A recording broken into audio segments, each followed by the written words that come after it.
Mesdames, Mesdemoiselles, Messieurs, bonsoir. Leur nom a longtemps inspiré la terreur. On se les représentait comme des cavaliers farouches, coiffés d'une toque de fourrure, le visage barré d'une terrible moustache et survent sabre au clair au grand galop de leurs chevaux en poussant des cris effrayants. En fait, pour nous, Français, leur légende est née avec les récits des survivants, des derniers survivants de la grande armée de Napoléon au retour de la campagne de Russie. Car ce sont eux, en effet, ce sont les Cosaques, les cavaliers cosaques qui ont décimé, qui ont mis à mal, jour après jour, tout au long de la retraite, la magnifique cavalerie de l'empereur, qui était pourtant réputée à l'époque comme étant la plus belle et la plus redoutable de l'Europe. Et puis les Français ont retrouvé les Cosaques une nouvelle fois à Paris, lorsqu'ils ont défilé en 1814. Mais en vérité, finalement, on sait peu de choses sur eux. Et c'est pourquoi il nous a paru intéressant d'évoquer ce soir, dans le cadre des dossiers de l'écran, l'histoire de ce peuple fascinant, de ce peuple dont quelqu'un a dit un jour qu'il avait les limites de l'Empire de Russie sur sa selle. Et pour ce faire, nous avons réuni ici ce soir quelques invités qui vont tout à l'heure, par leurs récits et par leurs explications, nous faire connaître, nous faire savoir ce qu'étaient réellement ces Cosaques. Je voudrais tout d'abord vous présenter M. Roger Portal. M. Roger Portal, qui est professeur à la Sorbonne et qui est en même temps président de l'Institut d'études slaves. Avec nous, M. Arkady Joukovski, qui est ukrainien, qui est secrétaire général de la Société scientifique chef... je vais vous demander de prononcer à ma place, c'est un mot. Voilà. C'est une société qui est spécialisée dans les études ukrainiennes et qui existe maintenant depuis près de 100 ans. Oui. C'est cela. Monsieur Nicolas Kowalski, qui est lui aussi ukrainien, qui est journaliste et écrivain, et puis Madame Marie Scherer, qui est professeure d'ukrainien à l'Institut national des langues et civilisations orientales, qui est plus connue, je crois, sous le vocable de Langzo, par les étudiants en tout cas. Ouais. Voilà, pour illustrer ce dossier, nous avons retenu ce soir un film, une superproduction américaine qui est inspiré du roman de Nicolas Gogol, Taras Bulba, et qui, vous l'allez voir, compte les aventures de ce personnage légendaire, de ce cosaque légendaire. Je vais donc vous laisser le regarder maintenant. C'est un très bon film de spectacle, d'aventure. Nos invités nous diront tout à l'heure quelle ressemblance il y a avec la vérité historique. Mais je voudrais vous rappeler que vous ne pouvez pas, ce soir, puisque c'est là une émission d'été qui a été enregistrée il y a quelques semaines, que vous ne pouvez pas intervenir directement, c'est-à-dire appeler SVP comme vous avez l'habitude de le faire, mais que nous avons réuni autour de Guy Darbois dans un studio voisin des invités qui vous remplaceront tout à l'heure, c'est-à-dire qu'ils poseront, en tout cas c'est ce que nous souhaitons, les questions que vous auriez voulu vous-même poser ce soir. Donc je vous laisse maintenant regarder Taras Bulba, et puis nous nous retrouvons tout à l'heure pour donner la parole à nos invités.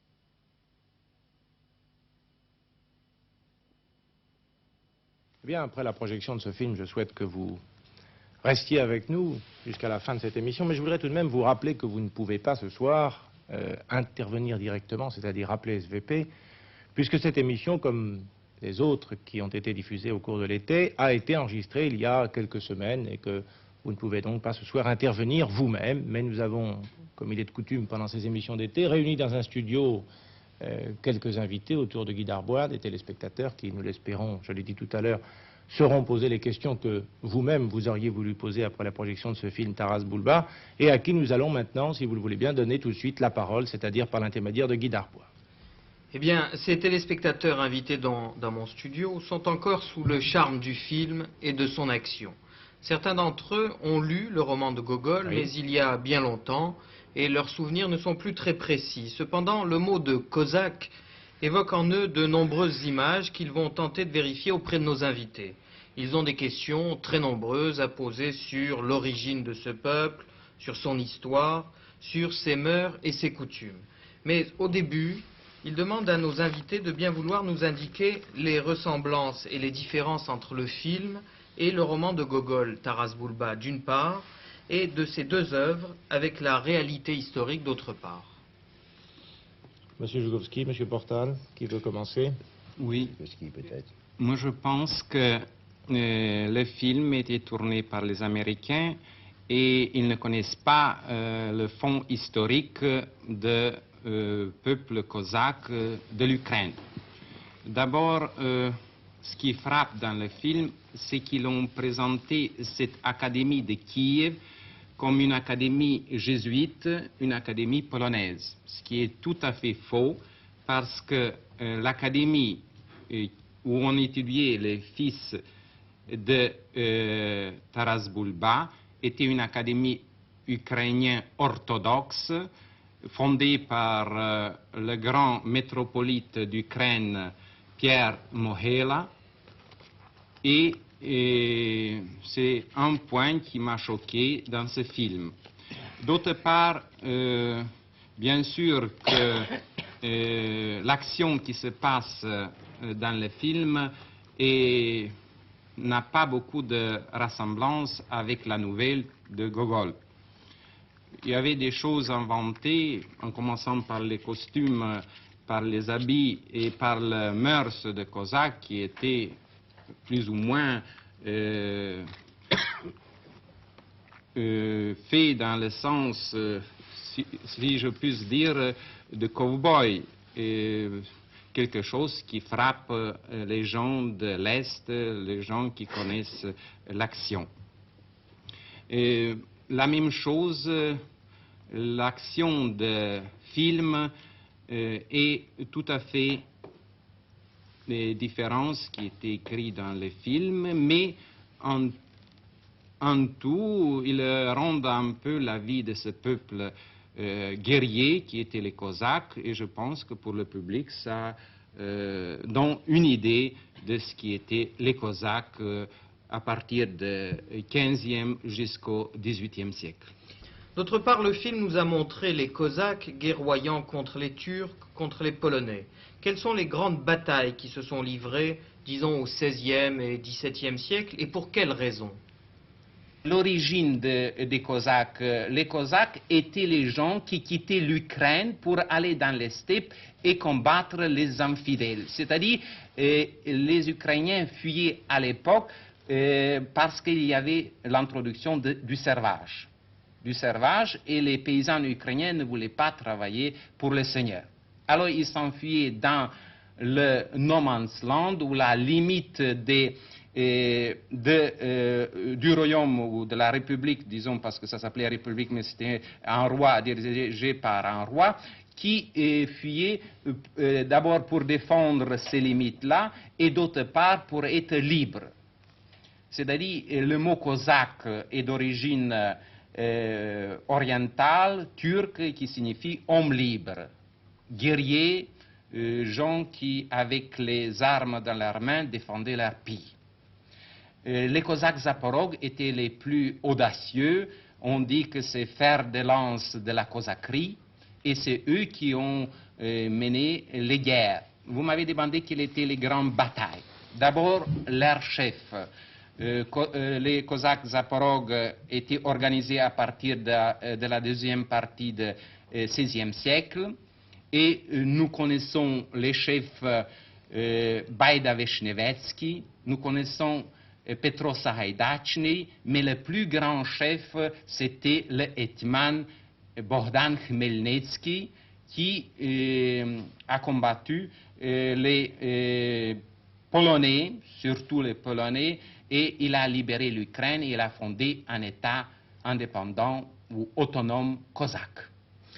Vous vouliez ajouter quelque chose, M. Oui, Postal, je voudrais sur dire l'origine qu'il ne faut Cosaques. pas oublier que, et vous l'avez dit d'ailleurs, que ces Cosaques à l'origine sont des irréguliers, des hors-la-loi, des gens qui fuient le servage, et qui par conséquent s'installent dans ce que vous avez dit justement, être le no man's land, car à cette époque-là, et cela fait comprendre la situation des Cosaques ensuite, des communautés Cosaques, la frontière n'est pas une ligne, n'est pas linéaire, n'est-ce pas, c'est une zone où l'on se bat et qui sépare en effet l'Empire ottoman d'une part de l'État polono-lituanien et de l'État moscovite, n'est-ce pas, au nord. Et c'est dans cette région, n'est-ce pas, que sont constituées ces communautés cosaques qui naturellement sont organisées rapidement militairement et qui ont loué leurs services aux États voisins et très rapidement contre l'Empire ottoman. Seulement, les États voisins, aussi bien l'État polono-lituanien que l'État moscovite, s'efforçaient de mettre la main sur ces Cosaques, de les insérer, n'est-ce pas, dans l'État. Et ça, c'est toute l'histoire de la cosaquerie depuis le XVIe siècle jusqu'au XVIIIe siècle, jusqu'au moment où l'État napoléonien, du reste, a reculé, n'est-ce pas, et a laissé toute la zone, à partir du traité de Péréraslav, n'est-ce pas, aux mains de l'État moscovite, de l'État russe. Et c'est en somme une lutte entre l'État et les Cosaques. Et le dernier carré, si je puis dire, de ces Cosaques, ce sont justement les Cosaques zaporogues qui ont gardé l'organisation jusqu'au XVIIIe siècle, après avoir tenté de constituer un État au temps de Mazeppa sous Pierre Ier. Parce qu'il faut bien dire que c'est une carte peut-être trompeuse. Les Cosaques zaporogues eux-mêmes n'ont jamais eu le contrôle réel, vous l'avez bien dit d'ailleurs, n'est-ce pas, on voulait savoir où ils résidaient. C'est ça, où ils résidaient. Voilà. Si bien qu'il n'y avait pas en réalité un État cosaque, Bien en entendu. vérité, n'est-ce pas, mais une communauté cosaque qui dominait plus ou moins la région. Et alors, il y a eu, naturellement, lorsque l'État russe a eu définitivement mis la main sur les Cosaques, il a créé des formations cosaques et des formations militaires. Et ce sont les formations militaires, justement, que l'on retrouve, qui sont installées en Oural, qui sont installées en Sibérie, et qui ont été un des éléments de la conquête. On les retrouve grosso modo aux limites. Toujours aux limites. Aux limites, Toujours aux hein. limites, oui. Toujours aux limites. Alors, ce qui marque, bien sûr, la communauté cosaque des Zaporogues, c'est leur anti-turquisme, c'est la défense Pour des raisons de la foi religieuses. chrétienne, bien entendu. Et alors, des rapports qui sont très compliqués, d'une part avec les Russes et d'autre part avec les Polonais, ça c'est sûr, parce que tantôt ils s'allient aux uns, tantôt aux autres, n'est-ce pas. Et les Cosaques zaporogues ont disparu sous Catherine II à partir du moment où l'État russe, à partir de Karl le Grand, dans sa poussée vers la mer Noire, a fini au traité de Kuchukka-Inarja, n'est-ce pas, en 1774, à mettre la main sur les rives de la mer Noire. Alors, il ne pouvait tolérer, bien entendu, cette espèce de communauté cosaque qui avait un certain nombre de droits, d'autonomie. Enfin, c'est à ce moment-là que Catherine II a supprimé, n'est-ce pas, les Cosaques zaporogues. Et quels ont été les rapports tout au long des années entre le tsar ou le régime tsariste, si vous voulez, pour être plus c'est simple, très compliqué. et les Cosaques? C'est très compliqué parce qu'on se représente souvent, il y a toute une, je dirais, une espèce de mythologie au XIXe siècle où l'on présente les cosaqueries comme des communautés d'hommes libres qui élisent leur chef et qui vivent dans la liberté. En réalité, c'était des sociétés qui, au XVIIe, XVIIIe siècle, étaient singulièrement différenciées, avec des gens pauvres, des gens riches, c'est pas des privilégiés. Et au XVIIIe siècle, les chefs de la cosaquerie, en somme, sont entrés dans le système de l'État russe. Et lorsqu'il y a des révoltes paysannes, par exemple dans le sud de la Russie, en général, les Cosaques s'y trouvent impliqués. Et pas tout, ce ne sont pas les chefs cosaques, en général, ce sont souvent des chefs de moindre importance. Et la paysannerie cosaque à ce moment-là, car il n'y a pas que des Vous voulez militaires dire parmi les qu'ils Cosaques. Ils ne sont pas tous se militaires. révoltent contre le tsar? Mais bien sûr. C'est ça. Mais à d'autres moments, on les voit servir le tsar. Bien entendu. Leur rapport avec l'État russe est évidemment excessivement compliqué. Il y a, je dirais, toute une mythologie cosaque qui a été utilisée au XIXe siècle et qui s'écarte souvent de la réalité sociale, la réalité profonde. Mais le film en question, là, est un film en fait qui est très intéressant parce qu'il montre, il est très animé d'abord, et puis alors il oppose des troupes, il fait courir des chevaux, et tout en exagérant, et en montrant les choses d'une façon qui n'est pas tout à fait exacte, il montre bien cette espèce de vitalité, la cosaquerie. Oui, il boit peut-être un peu moins qu'on ne le dit, n'est-ce pas, dans le film. Puis enfin, on les fait danser, non pas à l'ukrainienne, je dirais, on leur fait danser des danses qui sont des danses sud-américaines. Mais enfin, malgré tout, il y a quelque chose de vivant dans ce film, bien qu'il soit très loin, comme l'a bien dit M. Joukovski, de la nouvelle, qui est une nouvelle, plus qu'un roman de Gogol, qui a paru en 1835, qui a été réédité en 1941, je crois bien, 1841. Une autre question? Oui, ces communautés cosaques comptaient-elles de nombreux membres? Est-ce qu'elles étaient très très nombreuses? Et quelles étaient les coutumes de ces communautés? Monsieur Kowalski? C'était fondé d'abord, comme vous avez bien dit, monsieur le professeur, par des gens qui voulaient vivre en liberté. Et comme Zaporog, qu'est-ce que ça veut dire? C'est derrière les cataractes. À cet endroit-là, Dnieper avait beaucoup d'îles entre deux rives qui étaient inaccessibles. Et c'est pour ça que là-bas, ils ont construit la Sich, comme on appelle. Sich, c'est une forteresse. C'est la capitale, en quelque sorte. Si Une sorte vous de voulez. capitale militaire, administrative. Si vous voulez. On hésite, je crois, n'est-ce pas, sur l'emplacement exact de l'île où se trouvait la Siege. Oui. Il y a des discussions, mais qui sont des discussions d'érudits, Oui, oui, simplement. Ils sont toujours dans le coup du Dniepr. Il y en avait plusieurs. Le régime a été très sévère, parce qu'aucune femme n'était admise dans les Sitges. Ils vivaient là-bas en camaraderie, si vous voulez même, c'était une confrérie religieuse, orthodoxe. Et voilà, c'est ce qu'il y a dans les films, un peu une faute ministérique. Sur leur étendard, on voit le archange Michel. Oui. Archange Michel, c'est les armes de Kiev et non des Zaporogues. L'image sur l'étendard, c'est la Sainte Vierge, qui était la protectrice.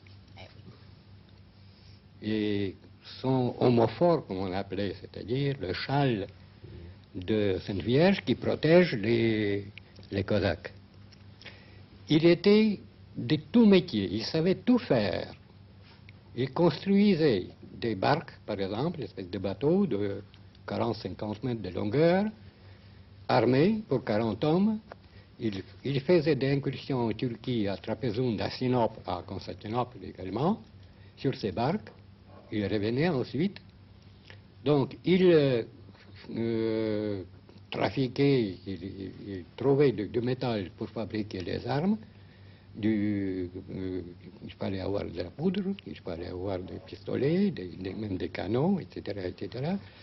Et déjà vers début du XVIIe siècle, comme Gogol l'a indiqué, il a envoyé ses fils Ostap et André comme dans une école militaire qui forme le caractère. C'est ça que Gogol voulait montrer. Et alors, là, vraiment, c'était des gens qui étaient déjà destinés non seulement à être de guerriers, mais être des hommes comme caractère. D'ailleurs, la fin de Vulba, si vous avez lu le roman, c'était un caractère unique comme Silex, parce que quand il s'est détaché déjà des poursuivants, il a perdu sa pipe. Il ne voulait pas laisser sa pipe, il est retourné pour la reprendre. Et là, naturellement, les gens, les Polonais sont sautés sur lui. Il ne pouvait pas se débarrasser, il a compris qu'il était déjà vieux. Et voilà, c'est la formation du caractère, si vous voulez, de Sissi. Je vous dirais qu'une chose aussi, c'est un petit souvenir de 1922. J'ai passé en voiture attelée à cheval entre Kremenets et Dubno, par Smega. Et avant d'arriver à Dubno, alors le cocher m'a montré sur une clairière, parce que c'est une région formidable, le plus sympathique et mystérieuse de la Volhynie, plein de légendes, peuplées par des gnomes, par des esprits, par des naïades, par des nymphes, etc., etc., qui ont d'ailleurs inspiré notre poétesse célèbre Lesia Ukrainka, Kosac. Et alors, cette région ukrainienne est pleine de légendes. Et voilà, ces cochers me montrent sur une grande clairière un groupe de chênes séculaires. Et ce n'est pas rare de voir en Ukraine des chênes vraiment séculaires. Et il dit, voilà, c'est ici que Vulba a tué son fils. Donc, est-ce que c'est une légende qui existait avant? Ou bien est-ce que c'est une chose produite déjà par imagination à la suite du roman de Gogol? On ne peut pas dire. Mais dans le peuple, on parlait comme ça. Ça, c'est la place où André a été tué, n'est-ce pas, par son père. Et ces climats de liberté et de caractère étaient vivants également, non seulement dans la site de Zaporog, mais en Ukraine elle-même. Parce qu'en Ukraine elle-même, jusqu'à la Première Guerre mondiale, la composition de la population, c'est paysans, bourgeois et puis la noblesse. Mais les Vous parlez Cosaques, des Cosaques, là. mais les Cosaques se mettaient entre. Ils ne voulaient pas être ni paysans, C'est ça. bien qu'ils possédaient les terres, mais ils ne voulaient pas être ni paysans ni bourgeois. C'était comme une... Mais ils connaissaient aussi les techniques agricoles. Ah si, naturellement. Bien sûr. Bien sûr, naturellement, parce que la terre en Ukraine est très riche, naturellement. Ils cultivaient beaucoup. Et je sais, par exemple, dans certaines régions d'Ukraine, par exemple à Poltava, un garçon de 6 ans, il recevait comme cadeau un cheval. Tandis que les bœufs étaient destinés pour le travail. Mais le cheval, c'était une distinction pour lui. C'est futur cosaque. Donc c'est une caste, si vous voulez, à part, et ils gardaient très bien leur tradition. Quand en 1775, Catherine, après qu'Énergie a ordonné de détruire le site, ils se sont dispersés. Les uns sont partis avec consentement du sultan vers le Danube, qui ont formé là-bas les communautés également, les autres vers les bords du Caucase, n'est-ce pas? Le reste s'est dispersé en Ukraine elle-même. Et alors, ça s'est resté comme une caste à part. Une autre question? Oui, nous voudrions savoir si ces fêtes et ces beuveries, même si elles ont été mal reconstituées dans le film, faisaient partie de la mentalité des Cosaques. Madame Scherer, vous n'êtes pas encore intervenue. Est-ce que vous voulez nous parler de... Oui, je crois que ces cette fêtes, conduite. ces beuveries, et ces danses et ces chants faisaient partie, n'est-ce pas, de la vie des Cosaques, n'est-ce pas? Mais pas comme on l'a présenté dans le film, n'est-ce pas? On a tout à fait l'impression de voir des danseuses espagnoles, n'est-ce Ah non, pas? mais dans la réalité. Ah, ben, dans la réalité, oui. Enfin, la réalité. Parlons de la réalité. Qu'on a pu... Ah ben, si nous parlons de la réalité du temps, n'est-ce pas, de Taras Bulba, c'est une réalité qui nous rapporte au XVIIe siècle, n'est-ce pas? Mais enfin, en Ukraine, en général, n'est-ce pas, ce caractère explosif, ce caractère gai, n'est-ce pas, cet amour des danses, cet amour disons, enfin, de l'alcool et des beuveries, c'est conservé. Ça, Vous êtes d'accord, M. Kowalski? On buvait sec Oui, mais pas la vodka. Pas la vodka, qu'est-ce qu'on buvait? On buvait de l'alcool qui était produit surtout de miel. Ah bon. Et D'hydromel. Une sorte d'hydromel, oui, c'est comme ça. ça. Plus il était ancien, plus il était plus fort. Alors, parce que vodka, c'est une... Qui est beaucoup plus nocif d'ailleurs, paraît-il, que la vodka. Il paraît que quand on a bu quelques verres d'hydromel, on ne peut plus se lever de table, n'est-ce pas? Tandis que la vodka est beaucoup plus légère. Et, Oui, 45 degrés. et 40 pour ce degrés. qui concerne, monsieur Joukovski, pour ce qui concerne ces espèces de défis qui sont lancés, on voit par exemple Taras Bulba traverser une poutre au-dessus d'une fosse aux ours, on voit des duels, etc. Tout Est-ce ça, que c'est tout ceci inventé. est cinématographique ou est-ce qu'il y a Oui, des... cinématographique, et rien de pareil n'est pas écrit ni dans la nouvelle de Gogol, ni dans les coutumes cosaques. Il y a eu d'autres, et nous savons que dans la nouvelle, nous voyons les Cosaques ivres, etc. Mais quand il y a la bataille, il était toujours... c'est-à-dire lutter sans boire et sans qu'il y ait des choses extraordinaires. Et pour ce qui concerne la fameuse mèche que l'on Oui. voit Oui. coupée à un moment C'est-à-dire donné. la mèche n'était pas comme on l'a présentée parce que c'était plutôt la mèche mongole. C'est-à-dire il y a une tresse ou d'autres choses, les Cosaques n'avaient pas une mèche pareille. Non, mais j'avais le crâne rasé. Oui, le crâne était rasé, mais pas cette mèche-là de telle façon qu'on la voit dans les films. Mais je voudrais revenir sur la question qui était posée tout à l'heure. Quel était le nombre de Cosaques? D'abord, les Cosaques, bien sûr, ont commencé d'un nombre très restreint. Disons, au début, il y avait 500. Après, vers la fin du XVIe siècle, il y avait 5000 Cosaques, 5000 guerriers. Et vers 1621, quand Sahaïdatchny luttait à côté de la Pologne, parce qu'ils n'ont pas lutté toujours contre la Pologne, il y avait 40 000 de Cosaques. Et c'est les Cosaques qui ont gagné la bataille de Khotyn, bataille où c'était une lutte entre les infidèles et la chrétienté. Et pendant la révolution de Khmelnytsky, 1648, il y avait déjà 100 000 de Cosaques. C'est, disons, le nombre le plus élevé. Bien sûr, ce nombre, il faut les voir dans le XVIIe siècle, ce qui est un nombre très important.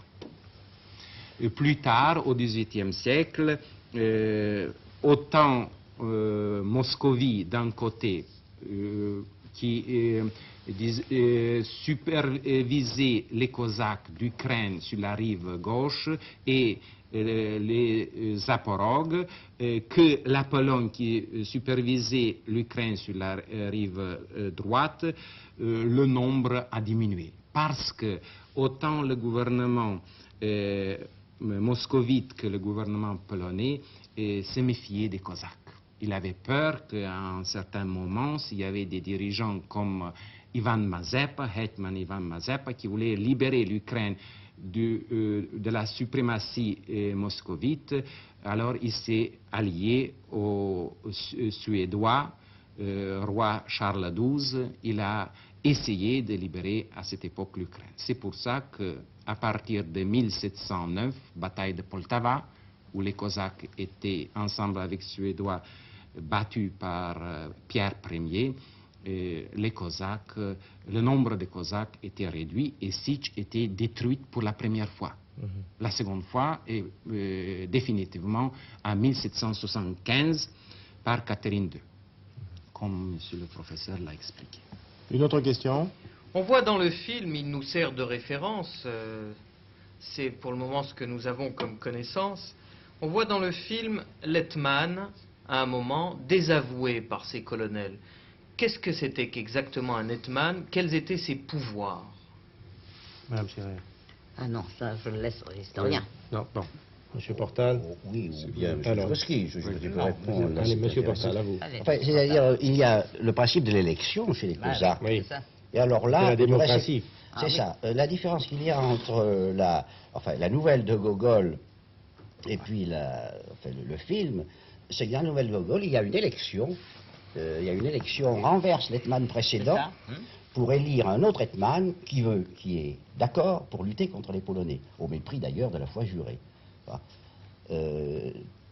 Non, mais l'Hetman, pour L'Hetman répondre à la est question le chef- qui nous a été posée, c'est le chef suprême des oui, Cosaques, des Cosaques. qui est élu Oui, et voilà. dont le mandat est Oui, limité. Hein. il faut faire la distinction. Il y avait l'Hetman qui était le chef suprême des Cosaques et de l'Ukraine, Oui. chef de l'État Oui. cosaque, qui siégeait à Tchéhérin, un peu plus au nord de là où se trouvaient les Cosaques, Zaporog, et le chef des Zaporog qui s'appelait Kochowey. Et dans la nouvelle de Gogol, c'est toujours le Kochowey qui figure.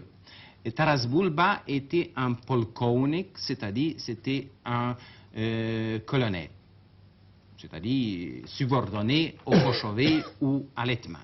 L'Hetman, c'était, disons, le chef suprême des Cosaques, autant de l'Ukraine que les Cosaques Zaporog, les deux étaient ukrainiens, et c'est lui qui avait le plein pouvoir. Mais, comme il était désigné déjà par nom cosaque, c'est-à-dire homme libre, cette liberté souvent passait, disons, à l'anarchie. Et surtout les Cosaques Zaporog, qui étaient renommés par ces révoltes, même contre leur chef supérieur, contre les Hetman. Et les Cosaques qui étaient de l'Ukraine centrale, ils étaient beaucoup plus disciplinés et avaient un caractère plutôt national et étatique. Les Zaporogues étaient des braves soldats qui combattaient, mais souvent ils étaient entraînés par des différents politiciens, par des démagogues qui les entraînaient. Et nous voyons dans le film aussi les partisans d'un côté de la Pologne et d'autres partisans de Turcs ou partisans plus tard des Moscovites. Je voudrais ajouter que dans ces divisions dans les communautés cosaques, il n'y a pas que l'attitude politique différente à l'égard de l'extérieur, il y a aussi des tensions sociales, sans aucun doute. Il y a des catégories sociales parmi les Cosaques. Et souvent, il y a des tensions sociales et des révoltes. Il y a des Cosaques pauvres, des Cosaques du pays, et puis contre les chefs. Il y a aussi une raison sociale à ces révoltes, et pas seulement des raisons politiques. Une autre question? La communauté cosaque ne présente pas une unité. Elle présente peut-être une unité, je dirais, militaire. C'est cela, c'est la discipline militaire, dans la mesure où il n'y a pas d'anarchie, comme vous le disiez très bien. Oui. Et c'est entièrement juste. On l'appelait le pauvre Holota, c'est-à-dire le gueux. Voilà. C'était les gens qui n'avaient rien. Tandis que les chefs cosaques, les Polkon et les autres, ils sont enrichis par leur expédition, parce qu'au début, ils étaient dans le défensif, après ils sont passés à l'offensif, ils attaquaient les Turcs, il allait jusqu'au Constantinople, c'est-à-dire parce qu'en dehors des chevaux, il y avait aussi chez les Cosaques des bateaux. Alors il attaquait les villes de la Turquie, Sinope, Trapézunt, Constantinople, etc. Et il s'enrichait. Et alors, il y avait beaucoup de Cosaques qui étaient très riches, et cette lutte sociale était aussi un des éléments prépondérants dans la lutte antérieure des Cosaques. Il faut l'avouer que la question sociale était aussi une des moments qui les entraînait à la lutte. Une autre question? C'est une question de détail. Nous voyons à 2 ou 3 reprises dans le film soigner des blessures assez graves avec de la terre. Est-ce que c'est exact? Tout à fait exact. Et on le fait encore de nos jours. C'est-à-dire? C'est-à-dire que quand on est blessé, n'est-ce pas, enfin quand on est dans les champs, quand on est blessé, alors on met un peu de terre sur la blessure. Ou alors dans la maison, eh bien, on cherche des toiles d'araignée. Si vous voulez, obture la blessure avec des toiles d'araignée. On fait ça où? Ici, chez nous? Bah non, dans l'Est, Ah, en bon. Ukraine. Ah bon, En Ukraine. c'est Je pas l'ai la vu faire. tradition. Vous l'avez vu faire, M. Kowalski? C'est ce que on mettait de la glaise, Oui, de l'argile. argile, Oui. qui est là-bas plutôt radioactive et qui tue le microbe. Ah bah voilà. Alors voilà pourquoi. Je ne savais pas. Mais je sais que c'était... Et on continue à le faire procède. maintenant? Enfin, Si. maintenant, je ne savais pas, mais... Maintenant, on peut... avec tout La médecine a On a fait un certain nombre de progrès, c'est ce que j'allais vous dire. Une autre question? Oui, nous nous intéressons à l'apparence des Cosaques. Nos invités ont dit que cette mèche que nous avons vue dans le film ne correspondait pas à la réalité. Alors est-ce qu'on pourrait nous en parler, nous parler aussi des moustaches et des costumes? Oui, j'ai dit tout à l'heure en présentant l'émission que l'image d'Épinal qu'on se fait du Cosaque généralement, c'est un moustachu avec des moustaches terribles, une calotte de velours, de fourrure, je veux dire, vous savez, enfin c'est un peu la représentation qu'on en a généralement. La réalité, c'était quoi? En réalité, c'est ce que, d'après les descriptions, n'est-ce pas, que on a jusqu'à maintenant, il rasait le crâne, il laissait les moustaches Pendantes. Tandis qu'il rasait déjà les joues. Au sujet des costumes, chacun fabriquait d'après les façons qu'il voulait. Vous voyez d'ailleurs sur le tableau du célèbre peintre russe Repin, où vous voyez l'habillement est tout à fait différent. Chacun se confectionnait, c'est ce qui lui plaisait. Et ce qui lui était commode pour la bataille. Et tandis que les Polonais, comme vous savez dans les films, il avait l'armure, l'armure, n'est-ce pas? Les Cosaques n'avaient pas des armures. Et pas des casques. Et pas de casques. Monsieur Bortin? Je voulais ajouter que le tableau de Répine date de 1891 et qu'il avait tellement impressionné le poète Guillaume Apollinaire qu'il lui a consacré dans son recueil de poésie Alcool quelques vers où il restitue, en les atténuant beaucoup d'ailleurs, les termes de la fameuse lettre aux Cosaques Zaporogues, dont les termes sont à peine publiables. Cette lettre, du reste, qui est apocryphe. Oui. Enfin, il s'agit d'une lettre. Il y a quelque chose qui est très impressionnant, c'est la technique de combat de la cavalerie légère cosaque. Par exemple, on disait tout à l'heure que la grande cavalerie de l'empereur Napoléon avait été entamée, décimée par une technique de harcèlement où chacun avait donné l'impression de faire individuellement ce qu'il voulait, mais en réalité était commandé par un chef. C'est-à-dire ça la lava, c'est ça? Oui, et d'abord que les Cosaques, à l'époque où se passe le film L'action de Taras Bulba, au début du XVIIe siècle, les Cosaques, bien sûr, les chefs des Cosaques étaient des cavaliers, tandis que la masse des Cosaques était une armée pédestre, c'est-à-dire infanterie. Oui. Et ils combattaient surtout, comme Beauplan l'a très bien expliqué dans son livre Description de l'Ukraine, dans la forme de tabord, c'est-à-dire ils mettaient le carré des voitures où il y avait la provision et d'autres choses pour la bataille, munitions, et seulement quelques détachements étaient cavaliers. Ça, c'était les Cosaques ukrainiens au XVIIe et XVIIIe siècle. À partir du XIXe siècle, les Cosaques, qui étaient plutôt des mercenaires de l'armée tsariste et qui ont tout à fait abandonné leur idéal de la liberté, c'est-à-dire nationale et de caractère, disons, plus ou moins étatique cosaque, étaient seulement une armée à la solde de tsar, et ça c'était une armée de cavaliers. C'est juste que beaucoup de divisions cosaques ont lutté contre Napoléon, et c'est le célèbre ottoman des Cosaques du Don, Platov, qui il était assez célèbre et qui a gagné cette bataille-là en Russie contre les grandes armées de Napoléon. C'est-à-dire, qu'est-ce qu'on pourra dire encore sur cette armée? Il était les meilleurs cavaliers parce qu'il vivait dans les steppes, et dès qu'un enfant commençait à marcher, il montait sur le cheval, et pas seulement ça, c'était un mélange, les Cosaques du Don et du Kouban, où il y avait aussi d'autres peuplades du Caucase, tcherkèses, des Tereks, etc., où la technique du cheval était très On raconte qu'ils pouvaient parcourir des centaines et des centaines de kilomètres avec leurs chevaux. Oui, c'est possible. Peut-être entraînés spécialement. Oui. Non, ça appartient plutôt aux Mongols. Oh, c'est exactement ce que C'est vous voulez plutôt aux Mongols, parce qu'il y avait toujours un cheval de réserve, Oui. et quand il considérait que le cheval est déjà fatigué, il s'asseyait sur l'autre, Qui, les Mongols? Les Mongols avaient oui. 3. et il dormait.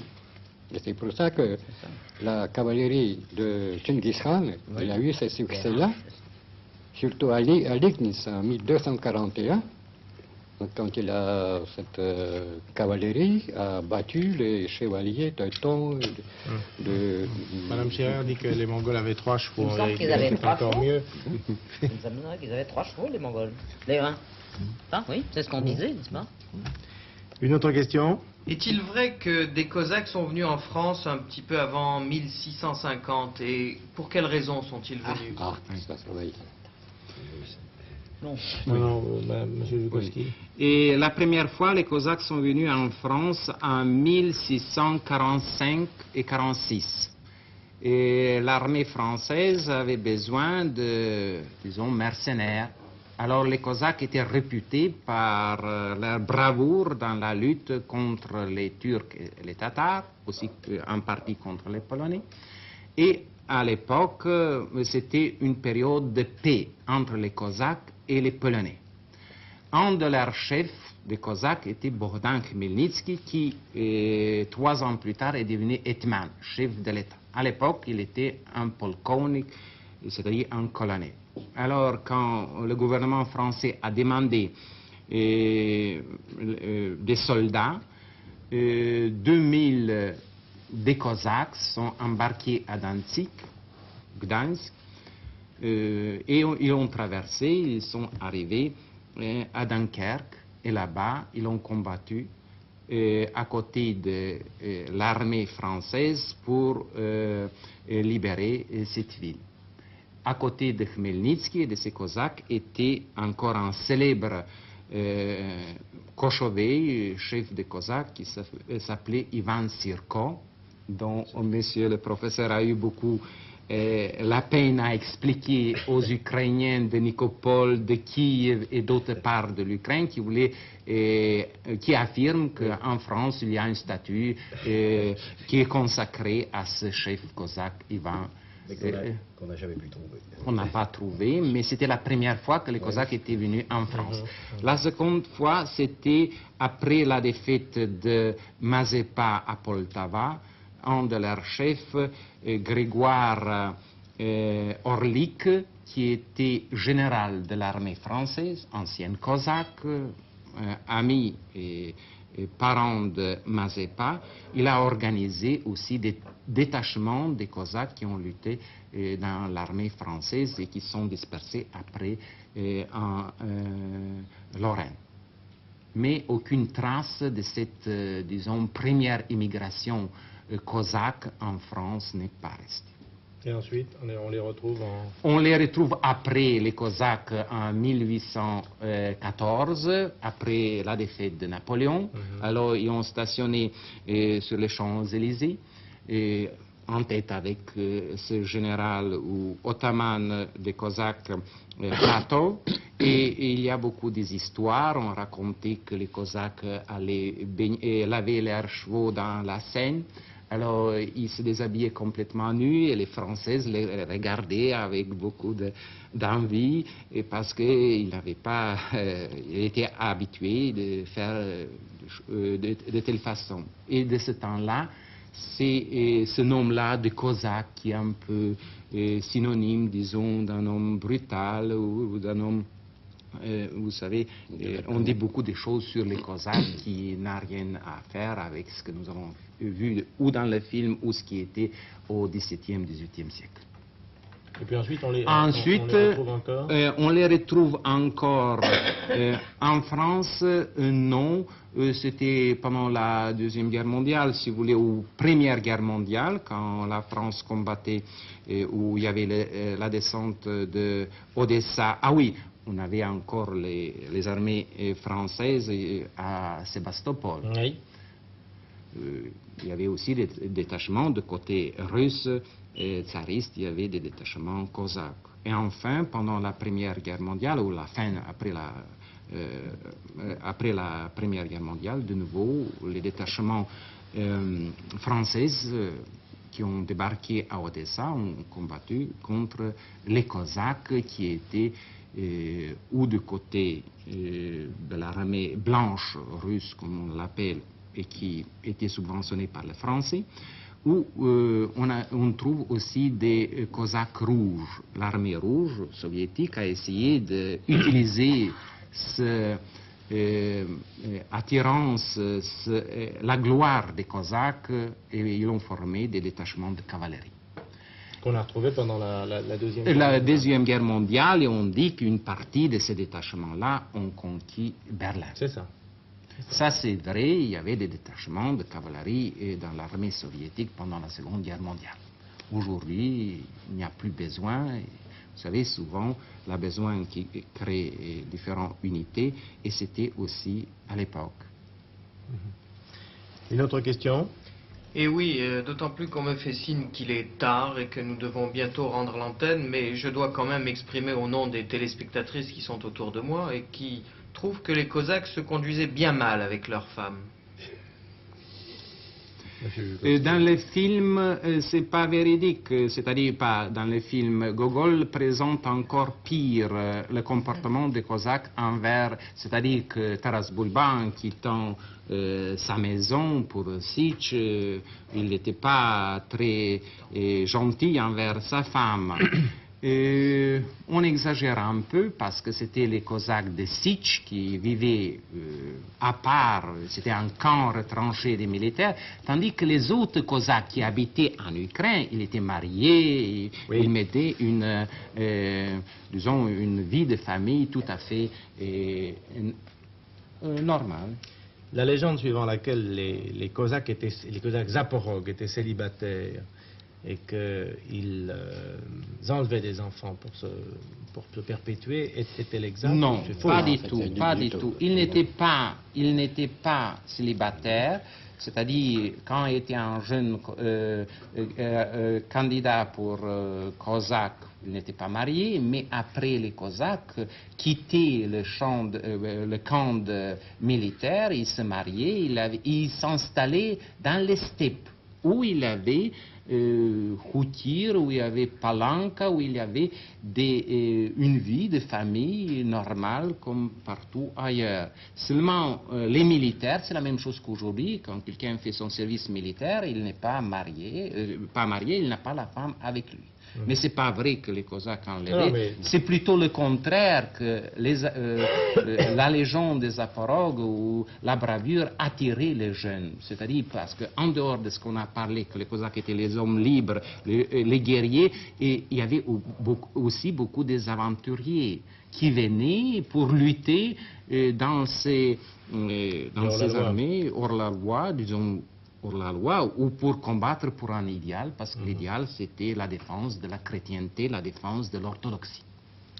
Je voudrais vous poser une question à propos, puisqu'on est dans la légende. Est-il exact qu'un Cosaque célèbre du nom de Razumovski avait épousé secrètement la fille de Pierre le Grand? Oui, ça c'est vrai. C'est-à-dire c'est un Cosaque qui était marié avec Élisabeth tsarine, et son fils est devenu hetman de l'Ukraine. C'était le Kirilo Razumovski, c'était vers 1750. Et il est devenu célèbre parce que à cette époque-là, en Ukraine, l'art français, les jardins anglais, les opéras italiens qui étaient installés dans la capitale de l'époque de l'Ukraine, et on voulait même ouvrir une université. Une dernière question pour terminer cette émission, M. Zhukovski. Que sont devenus les Cosaques maintenant, aujourd'hui? On s'est arrêté à la fin de la Deuxième Guerre mondiale, on s'est arrêté à 1945. Oui, on a dit déjà que les Cosaques, c'est devenu une caste sociale, une classe sociale. Aujourd'hui?